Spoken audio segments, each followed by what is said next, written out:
யாராலையுமே நம்ப முடியாத ஒரு அதிர்ச்சியான தகவல் தான் வெளியாயிருக்கு. ரொம்ப ரொம்ப அதிர்ச்சியான தகவல் அப்படின்னே சொல்லலாம். இயக்குனரும் நடிகருமான பாரதி ராஜா அவர்கள் இறந்து போயிருக்காரு. இதுல எல்லாருக்குமே ரொம்ப பெரிய சோகத்தை கொடுத்திருக்கு அப்படின்னு தான் சொல்லணும். ஸோ என் இனிய தமிழ் மக்களே அப்படிங்கிற பாசத்திற்குரிய பாரதி ராஜாவோட குரல் அரை நூற்றாண்டு காலமா தமிழ் சினிமா ரசிகர்களோட இணையத்தை வருடி கொடுத்த நிலையில இப்ப மீளா துயரத்துக்கு நம்மளை கொண்டு சென்றிருக்கு அப்படின்னு சொல்லலாம். தமிழ் சினிமாவை ஸ்டுடியோக்குள்ள இருந்து கிராமத்து மண் வாசனைக்கு கூட்டி சென்ற பெருமை இயக்குனர் பாரதி ராஜா அவர்களுக்கு தான் சேரும். பாரதி ராஜா இன்னைக்கு இறந்து போயிருக்காரு. அவருக்கு 84 வயதாகுது.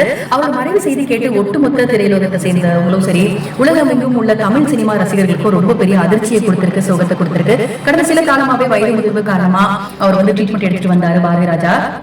சோ உடல்நல குறைவு பாதிக்கப்பட்டு வந்த இயக்குனர் பாரதி ராஜா அவர்கள் அதுக்காக தீவிர சிகிச்சையுமே பெற்று வந்தாரு. இந்த நிலையில இன்னைக்கு காலையில சென்னையில இருக்கிற அவரோட வீட்டுல வச்சு சிகிச்சை அளிக்கப்பட்டு வந்த நிலையில சிகிச்சை பலன் இல்லாம அவரோட உயிர் போயிருக்கு. தமிழ் சினிமாவோட போக்க மாற்றி எழுதிய ஒரு சகாப்தம் இன்னோட முடிஞ்சிருக்கு அப்படின்னு தான் சொல்லணும். இன்னையோட முடிஞ்சிருச்சு.